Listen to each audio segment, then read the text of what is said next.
All good. Tēnā koutou.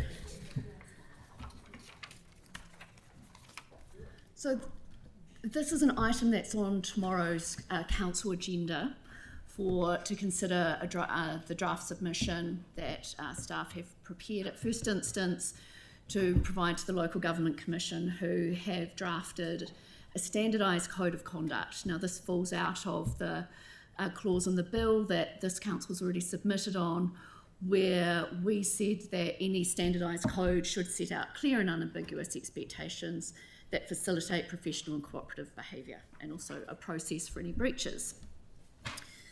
So today I'm just going to touch on some of the key differences between what is proposed by the Local Government Commission and what's in our current code, and as I go through that, highlight what's in the draft submission. And if it's okay if we keep comments and questions to the discussion part at the end, just in case I answer it as we go through some of the key differences. So the Local Government Act says that the Code of Conduct must set out understandings and expectations in which members may conduct themselves while acting as members. Now that's the highlight of what the Local Government Act says. It does not set out any process for looking at breaches of the code. So there's no guidance in the legislation around that. If I turn now just to some of the outline of the differences between what the Local Government Commission has proposed and what we currently have in this council's code. And one of the areas to highlight is that under your code, it's up to you to determine how to interpret it ultimately. So if there is a breach of the code and following an investigation, it is found that that's upheld, then ultimately it comes back to the council to determine what should happen. Under the proposed code, as drafted, that would not happen. So it would be entirely up to an investigator to determine how to interpret what the core values and expectations of members are. So in the draft submission, we've put there that there should be clarity within the code so that members are clear about what is expected of them, or there should be some very clear guidance setting out case examples so that it gives members something to guide them to interpret. As it's currently drafted, there is still room for interpretation. And as you may recall earlier in this term, there was a workshop that a number of you attended where you agreed between yourselves what was below and above the line behaviour with reference to standards of conduct. There won't be the ability to do that under the standardised code. Someone else will decide what those standards should be. One of the other core differences is there is a reference to Te Tiriti. We have no reference in our current code to the treaty, even indirectly, although you could argue it's included within reference to partnerships. So it is seen as a positive that has been included in the standardised code. And the last point just to touch on is freedom of expression. So one of the things that is within the code as directed by the Minister to include is a section at the back of the code about freedom of expression. And the suggestion is that that is included and given more prominence earlier on in the code, so it's clear that there are parameters of what is acceptable political discussion within that. Moving on to conflicts of interest, there's quite a change here in that in the event that advice is given following a complaint that there is a conflict of interest and a member chooses not to withdraw, that will be a matter that is referred to an external investigator. So instead of it being a matter for a member to determine whether they should withdraw or not, someone else will make that call about whether or not they should have withdrawn, on the basis that there could be extra risk to a council decision, at risk of challenge, if someone chooses not to take advice. So that is a key change, and in the draft submission we've included points that it will actually, the current law in relation to conflicts of interest can be quite confusing, and sometimes there is room for interpretation on what is a clear conflict or not. So there's a request that the law is clarified. That was signalled early on in the term of this government that there would be some clarity, but as yet we've not seen any further detail around that. Another gap in the draft standard code is about how members look after information. In the course of your role, you come across confidential and personal information in a number of different ways. The suggestion is that this is of such importance it should be highlighted within a draft code, as it currently is in this council's code now.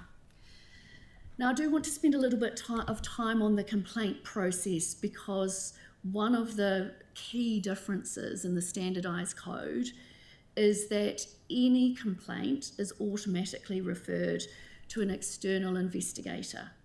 There is no ability on the part of the Chief Executive to exercise discretion and to deal with, in an informal way, a matter that is capable of easy resolution, or a matter that is vexatious or frivolous or politically motivated. That will be for someone else to determine under this draft standard code. The other key change is that anyone can complain.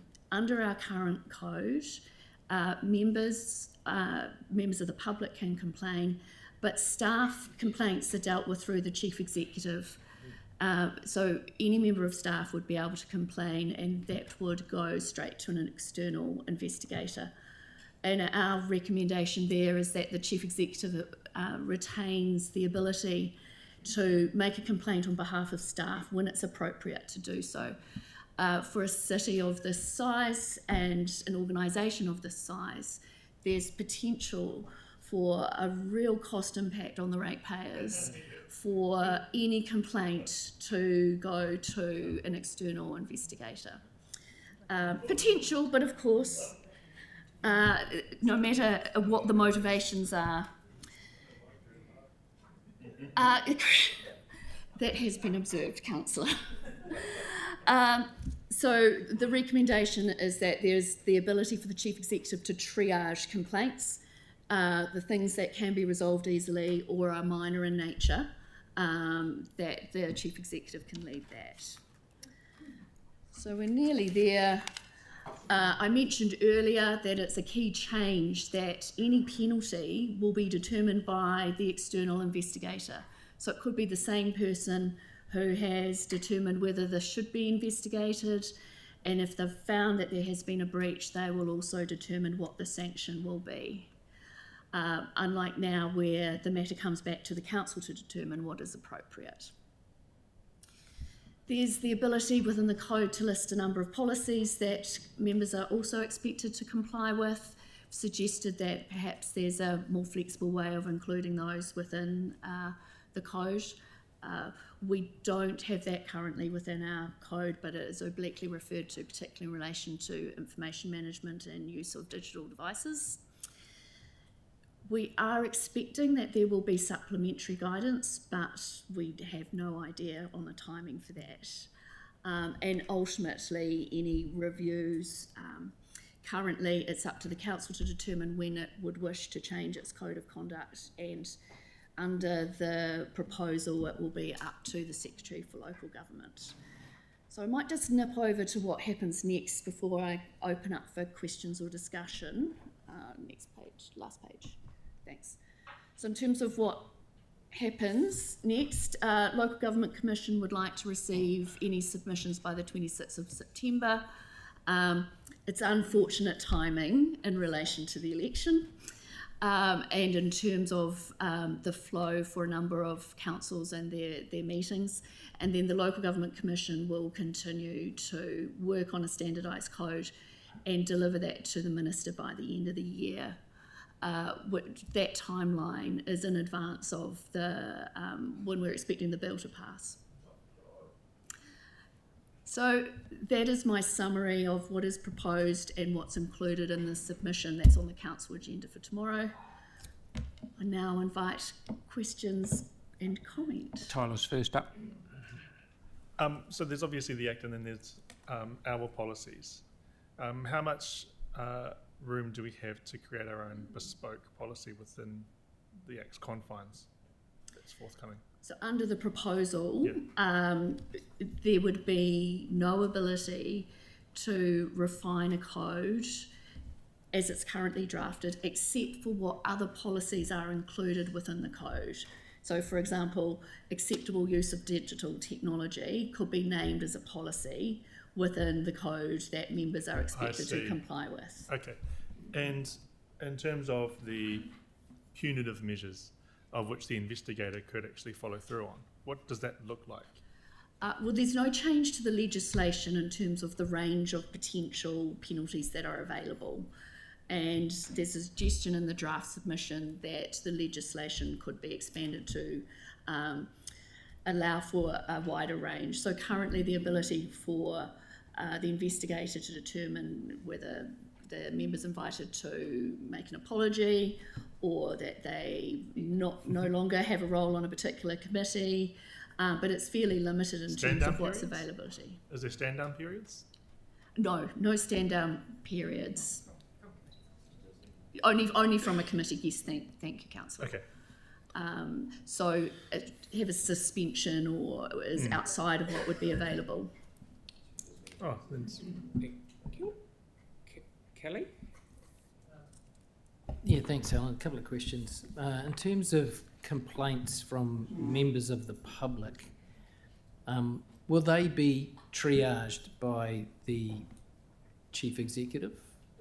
Not under the standard code as currently drafted. It's our suggestion that there is the ability for the Chief Executive to triage. By default, that is what happens now under the Code of Conduct, where in consultation with the Mayor, the Chief Executive is able to consider, is this serious, is this capable of resolution? Yeah. Okay, and the other question is, with conflicts of interest, I mean, how quickly will these get adjudicated on? Because, you know, I mean, that could have a material impact on a particular meeting and you'd want that done instantly, effectively. So will there be someone based in Christchurch who will sit in on the meetings all day? I don't know the answer to that. Yeah, it's just madness.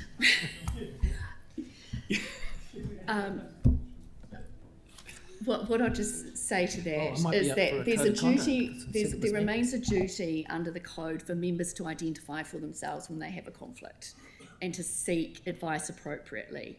What is different is that in the event there's a complaint that there has been a breach of the code because a conflict of interest has not been identified, then it will be mandatory for advice to be sought.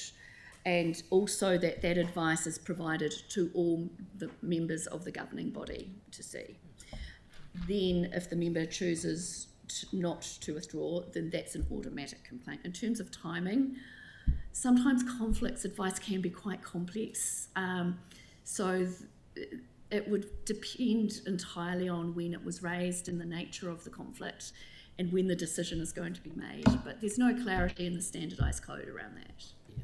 I can see that being a real problem in terms of timing. Thanks, Helen. Definitely a few practical issues for the Local Government Commission to sort out before this is implemented, like how we're going to pay for our 5,000 annual complaints a year. But in terms of the process as it stands, when Code of Conduct complaints come to Council, inherently they're public at that point. With the external investigator process, at what point do complaints become public? So that will depend on whether the investigator has found there's a breach or not, and then it may be, depending on the subject matter of what is being complained about, it may be a very sensitive matter which is not appropriate for ordinary reasons under the Local Government Official Information Act. So there will be a default to transparency when it is appropriate. So, Helen, just an example. Say something, anyone, by the sound of it now, can come in and say, I didn't like the way Phil smiled at me when I walked down the road. Yeah, I know, they're queuing at the gate. But that, in theory, frivolous ones like that could now go to the CE, but now it will go to an external person. Yes. This is a licence to print money for an external person. This is a money No go-round. comment. Yes, so in the standard code, if someone complained that a member or the mayor was disrespectful, for example, Or anyone. or anyone, then they would need to point out what part of the code they think that the member has breached. And provided they do that, it would be automatically referred to an external investigator to determine whether the matter should go anywhere. But that'll be an external. That's correct. Okay, Sarah, then Kelly. Sorry, I haven't had a chance to read it all. Are they planning on having their own office? Like, something that's been raised a couple of times is, instead of us paying like enormous amounts to lawyers in other cities and those kind of things to deal with this kind of stuff, that DIA or someone would have an office that actually dealt with it, or the Local Government Commission or someone like that. You know, like there's the Ombudsman's office currently. So rather than councils all spending lots on consultants and lawyers, actually have one consistent place if they were going to do this, which I don't agree with, but then one consistent place to go to. That's not within the standard code. There's a suggestion in the draft submission that not to have a centralised body, on the basis that there will be, well, we would expect some sort of levy to fund that. Yeah, except that otherwise we are going to pay probably more to lawyers and stuff, right? At this stage, that's a level of clarity we don't have. It only refers to an investigator being someone who's not an employee or a member of the council. So I would expect there's some more guidance about who the investigator, how they're appointed, but that's currently unclear. Okay, thanks. Kelly, please. The leaking of confidential information, because sometimes we have briefings which the details of which appear in the press the next day. How will that be pursued? There would need to be a complaint that identifies a person who has done that. Often, sometimes it's very difficult to get to source. Yes, so innuendo. We're trying to avoid innuendo, I take it. A complaint without evidence wouldn't go far. Yeah.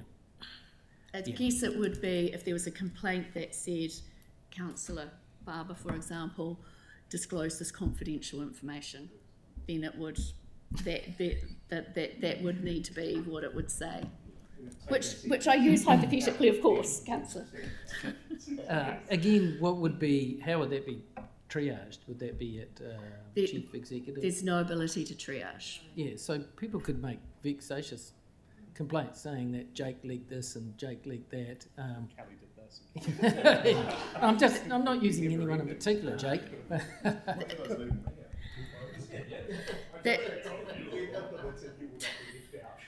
Yeah, serious question. That is why the And draft so- submission recommends that there is the ability for that first stage to retain within the organisation.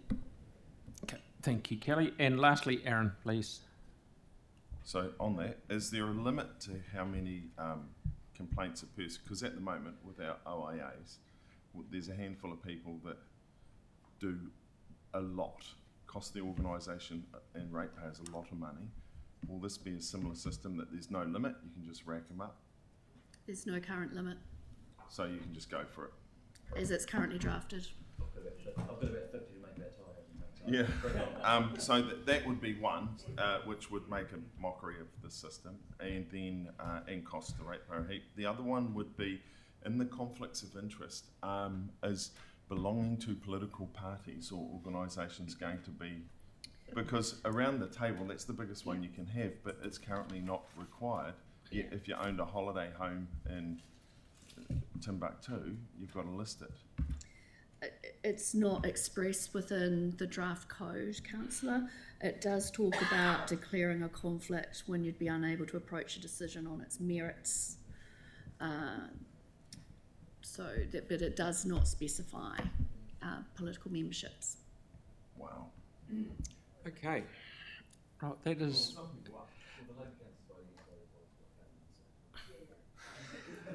So, this is not set in concrete till the 20th of December. Is it right? The setting in concrete will be when the bill becomes legislation. Right. Oh, And if sorry. that- That's just the standardised code. Yeah. And then it will be up to the Secretary for Local Government to determine whether to issue a mandatory code of conduct or not. Okay, that's good. I actually like Captain Jack Sparrow's code. It's a lot better from Pirates of the Caribbean. It's a good code. You don't even know what I'm talking about, do you, Jack? No, you got to watch more television. Thank you very much, Helen, and thank you, Sam. That brings us to the end of today's workshop. So thank you. See you tomorrow.